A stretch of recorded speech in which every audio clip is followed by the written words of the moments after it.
Paano tayo magki-create ng ticket sa GCash, especially kung first time yung gagawa ng ticket? Dito, ipapakita ko sa inyo kung paano natin gagawin at ano ang solusyon ng GCash. Magbibigay tayo ng mga halimbawa ng issue at ipapakita ko sa inyo ang actual na reply ni GCash. Tara, sana po. So, simulan natin sa pag-click ng help sa GCash, yung nasa taas sa kanan, yung may arrow. Click lang natin yan.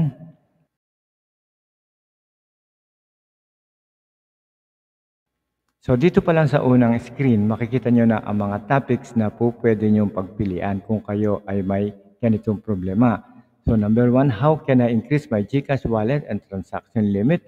Number 2, transfer money to bank from GCash. Number 3, get a fully verified GCash account. Number 4, report a scam transaction. Importante yan, ano? Lalo na kung na-scam ang inyong GCash. And then, pwedeng GCash account verification. Kung sakali hindi pa kayo fully verified, po pwede nyo pa rin po yan. I-click nyo lang po yung isa dyan at sasagutin po yan ni Gigi. Okay? So dito, ito na yung main screen at dyan natin ilalagay ang ating message. So, kung ano man yung inyong problema sa GCash, pwede nyo siyang i-type dyan diretso.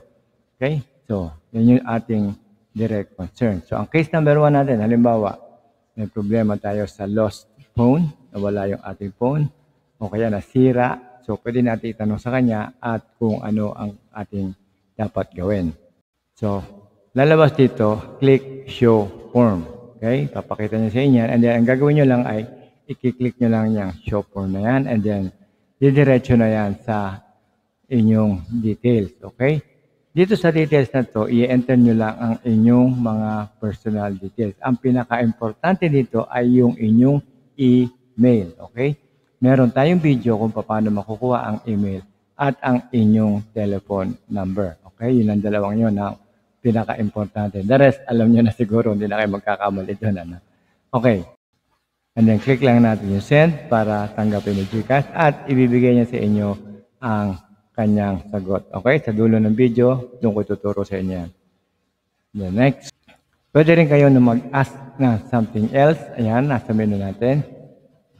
And then, po pwede rin, I want to check the status of my ticket. Kung sakali nakagawa na kayo ng ticket, siyempre, minsan hindi dumarating sa inyong email.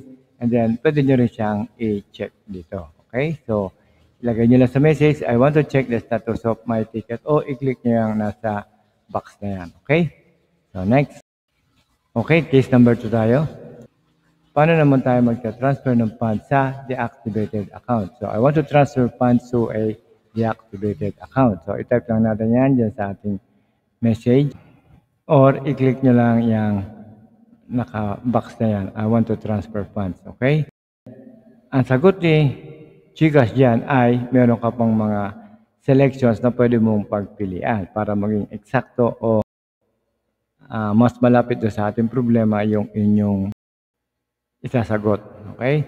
So, number 1, added money to my GCash wallet from a bank.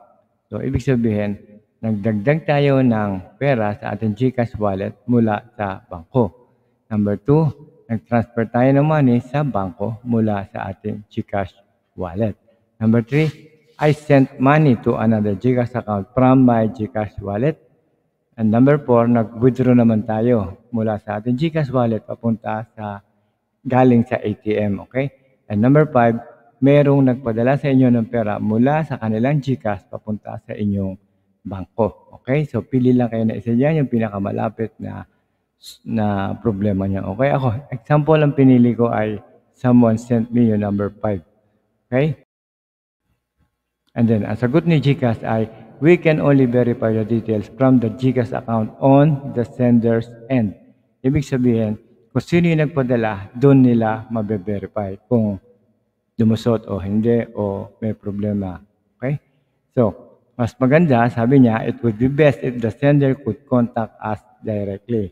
Kung GCash naman, pwede niyo siguro pakiusapan na mag-message kay GCash. Especially kung malaki yung perang pinadala nyo, no? Hindi natin pwedeng palampasin yan. Dapat maibalik sa atin. Okay? So, sa lahat na naging problema na yun, na nakita niya o naipaliwanag ko rito, ang lahat ng yan ay merong isang final response na galing sa GCash. Okay? So, ang GCash ay magre-reply sa inyong email. Sigurado yan. Okay? Yung iba medyo made-delay pero magre-reply yan. Okay?